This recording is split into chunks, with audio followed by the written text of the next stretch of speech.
So a few weeks ago, I bought the brand new Masterclass 3 VR headset, and if you saw my previous video, you'll know that I went with the 512GB version with a few accessories. Problem is, I've already exhausted my savings for the holiday, and with the cost of living and food prices going up, that doesn't leave a whole lot of room in my budget for more games. And so, I went on the internet and searched for free games. And once I found one, I downloaded it, and then I played it. And then I searched for another free game, and then I installed it, and then I played it. And after spending so many hours in the virtual world, I've compiled a list of what I think are the very best free games you can download right now for the MetaQuest 3. Oh, by the way, I neglected to include SideQuest VR content because that involves extra steps, and I want to make this list as accessible as possible. I may end up doing a separate video on SideQuest VR sometime in the near future. So, without further ado, here's the first free game you need to be playing.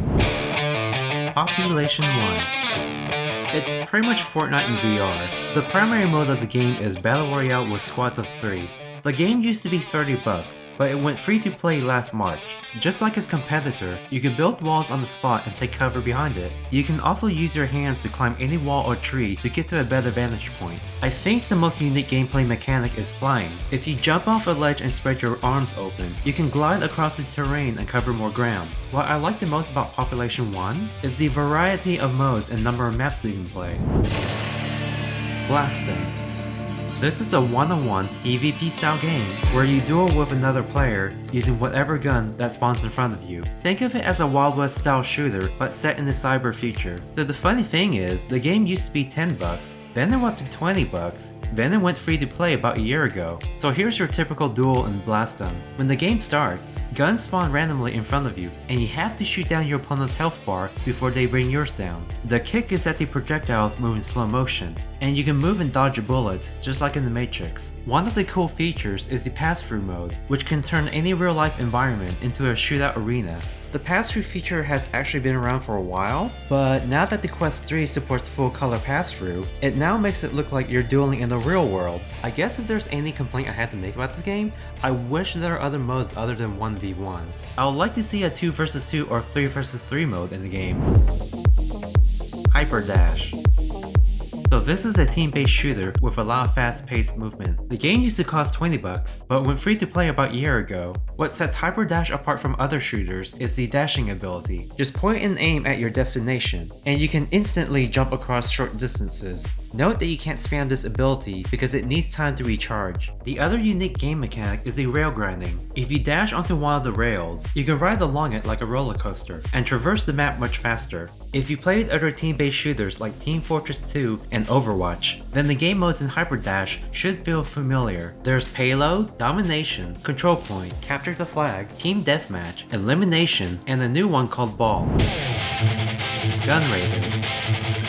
So this is another team-based shooter, and it's very similar to Population 1, but there's one huge difference. Your main mode of transportation is through the use of jetpacks. So just like in Population 1, you can climb walls with your hands and spread your arms to glide. But with the jetpack system, not only is it easier to scale buildings, you can also use the jetpack as a tactical means of dodging. There are several different game modes like Battle Royale, Assault, Donut, Control, Team Deathmatch, and Free-for-all. So the other thing that separates Gun Raiders from the other shooters is the use of social hubs. There's a lot of different worlds to explore, and you can just spend time having fun with other players. Roblox.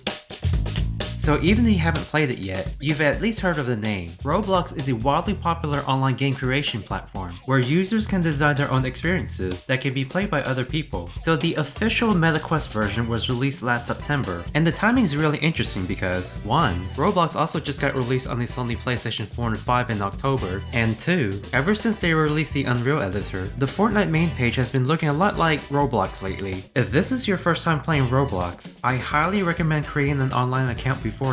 So how's the overall VR experience? Technically, you can play any Roblox game in VR, but to get the full immersive experience, you should look for games that have dedicated VR support. Look for the word VR in the title, or read the description and see if they mention VR supported. If you don't know where to start, here's some of my favorite Roblox games that work well in VR. Tower Defense Simulator is my favorite, Energy Assault and Nerf Strike are solid shooters, and VR Hands and Crazy Stairs are a whole lot of fun. Rec Room. So this one's very similar to Roblox, except Rec Room was built from the ground up to be a VR game. Rec Room is now a multi-platform game, and you can sync your account through the cloud. As you can see, I'm also playing the non-VR version on PlayStation 5. So the main hub works just like Roblox. There's a multitude of user-generated games and experiences, but if you're going in for the first time, I highly recommend starting with the Rec Room original. This is all official content made by the developers themselves, and it's an awesome playlist. There's a really good mix of sports, shooters, dungeon crawlers, and even racing, and the production levels are really high. I'm actually surprised it's not paid DLC. Meta Horizon Worlds. So this is Meta's take on Roblox and Rec Room, and let's be honest here, when it first came out, it had some serious issues. The first problem was that when the game launched, it was restricted to 18 and above. That really limited its initial audience, and it wasn't until last April that Meta opened up the game to 13 to 17 year olds. The other problem was the lack of content when you compare it to other games. Roblox, Rec Room, and VRChat are all multi-platform, and they have an endless supply of games and experiences. And when you have a game that's exclusive to the Meta Quest, it's hard to even compete. Well, it looks like Meta knows this and they're actually doing things to fix it. First off, they created a new in-house studio last summer called Euro Interactive, and their primary job is to create exclusive VR content for Meta Quest. Their debut Meta Horizon game was Super Rumble, which came out last August, and it's a pretty solid VR shooter. Second, Meta is looking to expand, and they're testing cross-platform support. If you sign up right now, you can test out the web browser and mobile versions of Super Rumble. This is a work in progress, so yeah, Meta Horizon Worlds is definitely in better shape than it was a year ago. It'll be really interesting to see what happens in the next year or two, but will it ever catch up to Rec Room and VRChat? Probably not. VRChat.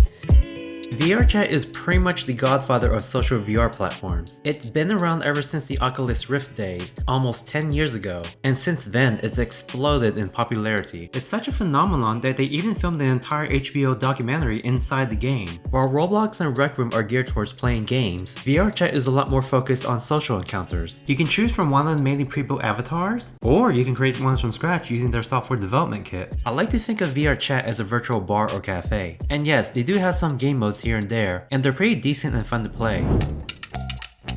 Gorilla Tag.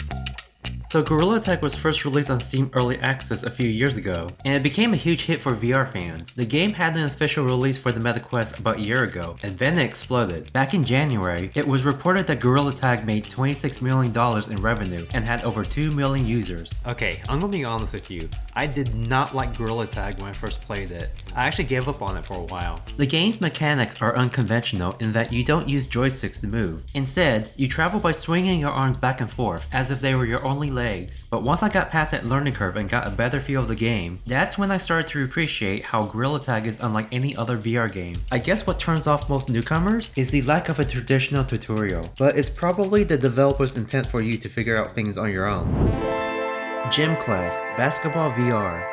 So if you're looking to shoot some hoops, you'll really enjoy Gym Class Basketball VR. Ever since its debut in October, it's become one of the best, if not the best, sports games available on the Meta Quest. The game is a basketball simulator in its purest form. You can play in open courts or play competitively against other players. The thing that Gym Class is most renowned for is its realistic basketball physics and gameplay. The game is so good that the developers even have a licensing agreement with the NBA, and the first product to come out of that is an NBA bundle, which recreates the basketball courts of all 30 NBA teams.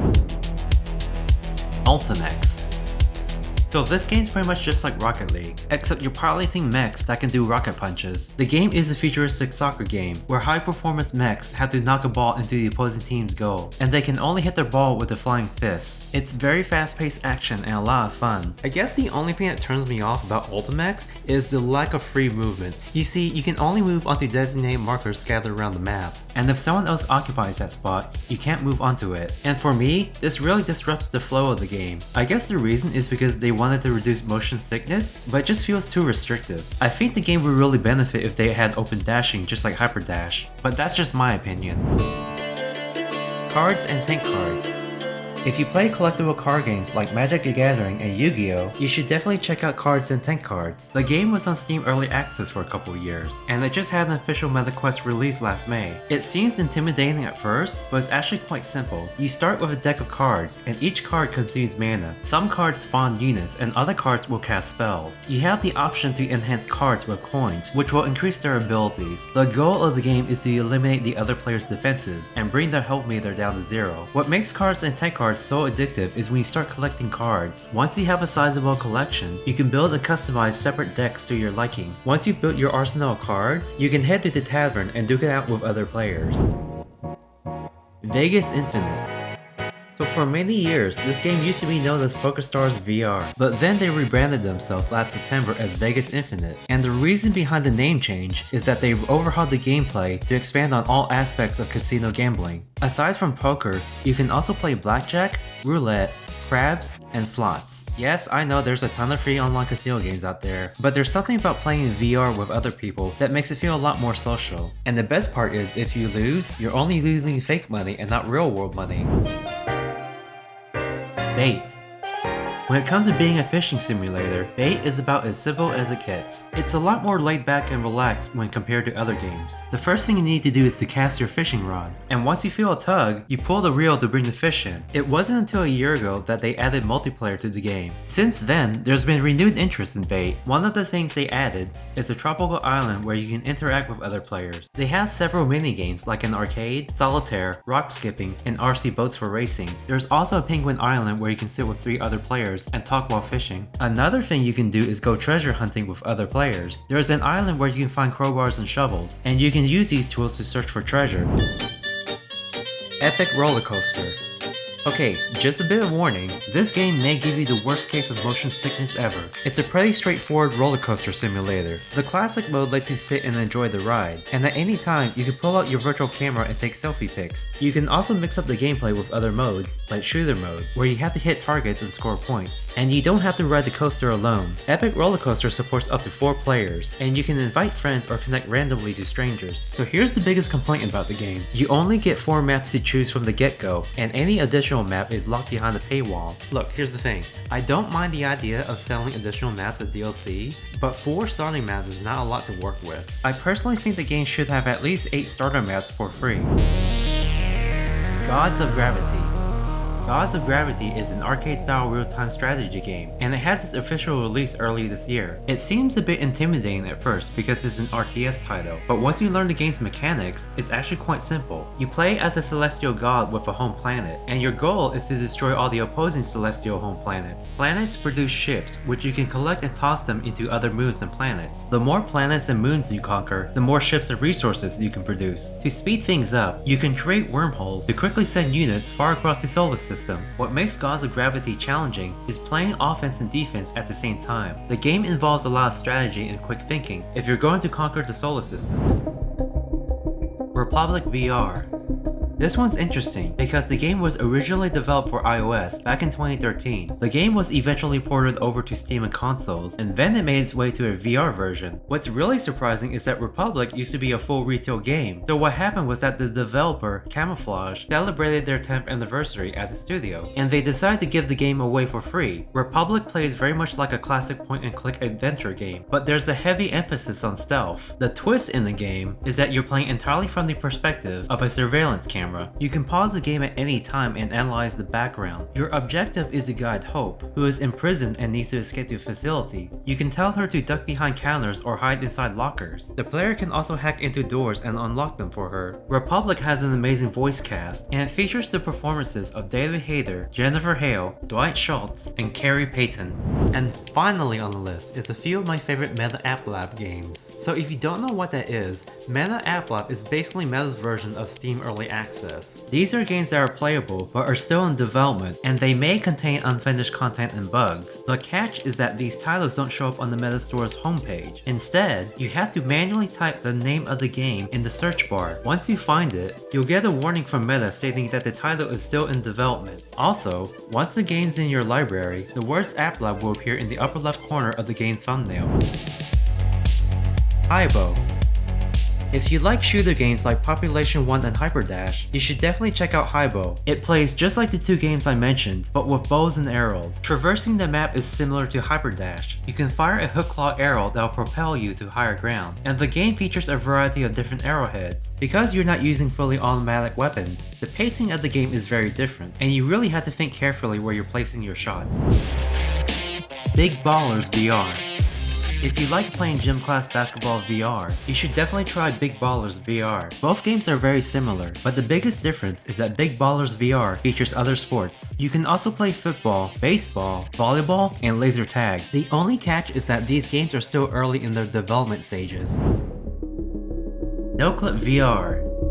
Noclip VR is based on the Backrooms, which was a popular creepypasta that originated from 4chan. And if you don't know what creepypasta is, it's basically an internet horror legend that goes viral online. Slenderman is probably one of the best examples of a creepypasta. Noclip VR is basically part survival horror, part puzzle game. You and your teammates have to find the exit while being chased down by a monster. The game kinda reminds me of Amnesia: The Dark Descent and Alien Isolation, where you're playing hide and seek with a monster. You're completely defenseless, and you have to solve the puzzle while the monster is hunting you down.